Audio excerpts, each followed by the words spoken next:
Hey everyone, welcome back. Hope you're having a fantastic day so far.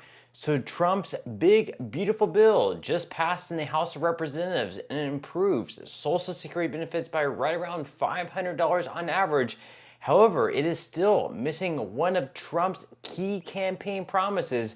In today's video, we are going to be breaking down everything that you need to know. But before we go ahead and dive into it for today, if you would like to receive up to $200 in free stock or $200 in free cash, in a pinned comment below, I will be leaving a link to Robinhood.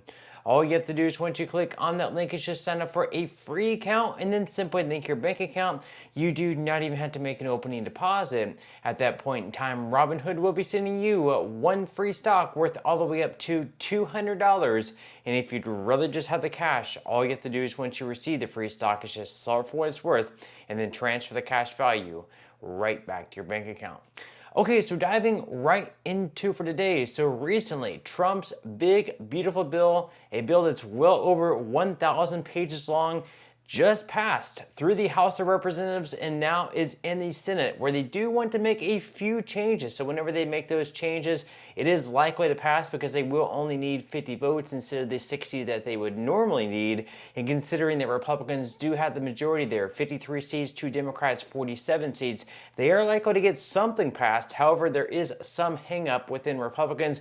For example, Ron Johnson wants to see more cuts take place, whereas Josh Hawley wants to have the Medicare cuts that were in the bill in the House's version stripped out of the bill because he does not believe that health care should be, there shouldn't be health care cuts in the bill to pay essentially for tax breaks, especially for those who are millionaires. So there are going to be some changes that does take place in the Senate, and then the Senate's going to pass their version of the bill. It'll go back to the House, and likely in the House it will pass there, and then of course then sent off to Trump's desk to be signed into law. And even though there is going to be a $500 increase on average for most Social Security beneficiaries, one of Trump's key campaign promises was not put in the bill. We are going to be covering why and what did make the bill. So according to the Motley Fool, while on the campaign trail last year, then candidate Donald Trump announced in all capital letters on his social media platform, Truth Social, seniors should not pay tax on Social Security.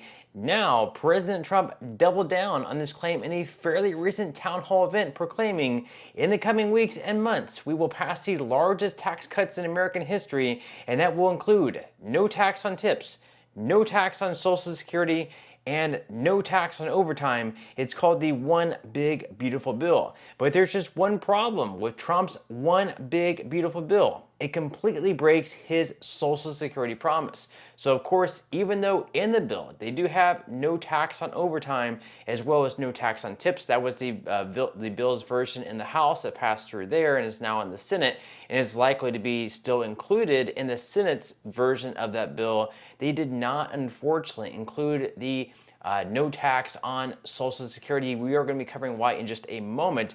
Now, as far as the bill goes, the bill inspired many of Donald Trump's campaign promises, which passed the House on Thursday, May 22nd, 5 days ago, and is headed to the Senate. It calls for an assortment of tax cuts and credits, as well as efficiency-based reductions.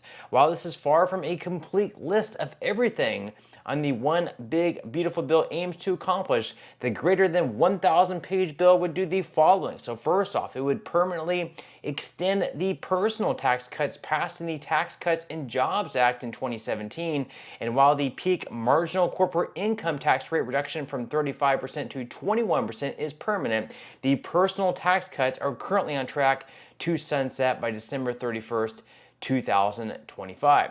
Now, on top of that, they're also going to be increasing the deduction for state and local taxes to $40,000 from the current limit of $10,000 that was imposed via the TCJA. It would also include phase-outs that exist for incomes over $500,000. Furthermore, it would expand annual contribution limits for health savings accounts, better known as HSAs, for low and middle earners, and would also exempt qualified tips for those earning less than $160,000 from federal income tax through 2028. Moreover, it would allow low and middle earners aged 65 and above to deduct an additional $4,000 on their federal tax return or $8,000 for couples filing jointly.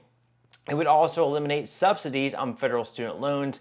And then finally, it would reduce spending on Medicaid and the Supplemental Nutrition Assistance Program by roughly $1 trillion. That is one of the hangups that Josh Hawley, a Republican senator, has. He says that in order to vote yes on this bill, they would have to remove basically where they're stripping down funding for Medicaid or Medicare, that he does not believe that we should be eliminating or removing health care coverage for Americans in order to pay for tax cuts, especially those who are making, let's say, like $1 million or more per year. Now, the one benefit here that you see at the top there, an additional $4,000 deduction on the federal tax return or $8,000 for couples. Basically, that's going to allow you to deduct an extra $4,000 on your tax returns. That's going to be for those age 65 and above. So, of course, most people who are receiving Social Security retirement benefits. And with that $4,000 deduction, on average, it's going to be an extra savings of right around $500. So basically $500 more that you get to keep in your pocket. For some people, could actually be well over $1,000. Now, they go on here to mention that what's surprisingly missing in this extensive proposal is Trump's pledge to remove the tax on Social Security benefits. In its stead is a measure that would add $4,000 to the standard deduction for seniors age 65 and older, or $8,000 for couples filing jointly. However, this additional deduction is only available to individuals and couples with respective modified adjusted gross incomes up to $75,000 for single filers and $150,000 for joint filers. So if you earn above $75,000 per year as a single filer or above $150,000 as a joint filer, you will not be able to receive this extra $4,000 deduction. So of course, this is going to help those more in the low and middle class earners. Those who are already high earners aren't going to be able to receive this extra deduction. So for couples that earn $150,000 per year, you're obviously going to benefit the most from this as far as that deduction goes. Now, as far as the tax cuts go, unfortunately, they were not able to include that in the bill. That's because of something called the Byrd Rule, where basically in these reconciliation bills, where they're able to pass the Senate with not the usual 60 votes that they typically need, instead just a 50 votes, and then of course having the vice president as a tiebreaker, or 51 votes. They're able to pass the bills in that way. Now, unfortunately, we're not able to include the tax cut on Social Security because of the Byrd Rule, which basically says that you cannot make these substantial changes to Social Security in reconciliation bills. Now, unfortunately, before 1984, I believe there was actually no taxes on Social Security, but because of a huge reform that they made during the 80s, because they had a similar issue as they're going to have in about 10 years as far as Social Security and its trust fund goes, where they had to make all these big changes to make it solvent for another 30, 40 years. But unfortunately, we were going to run right into that same issue. Now, they go on here to say, of course, that starting in 1984, up to 50% of Social Security benefits could be subjected to the federal tax rate if provisional income, which is adjusted gross income plus tax-free interest plus 1/2 of Social Security benefits, exceeds $25,000 for single filers and $32,000 for couples filing jointly. And then, of course, a decade later, a second tax tier allowed up to 85% of benefits to be taxed at the federal rate when provisional income surpassed $34,000 and $44,000 for individuals and couples filing jointly, respectively. Now, what makes this tax so hated is that these income thresholds have not been once adjusted for inflation after 4 and 3 respective decades. What was once a tax aimed at roughly 10% of senior households now impacts about half of all retiree households. So whenever they created these tax brackets, there was only 10% of people actually paying tax. They were considered people who were making, very good Social Security income. So very few Americans actually had to pay this tax. Only 1 out of every 10 people receiving Social Security benefits had to pay this tax, but this was not attached to inflation. So as 30, 40 years pass along, we now have around half of Americans receiving Social Security benefits now paying some type of tax on their Social Security benefits. Now, there is, of course, all these hangups right now in the Senate. We have some senators who are opposed to the bill who are not going to vote yes in approval of the bill that the House, made, but of course they're going to make their own changes in the Senate.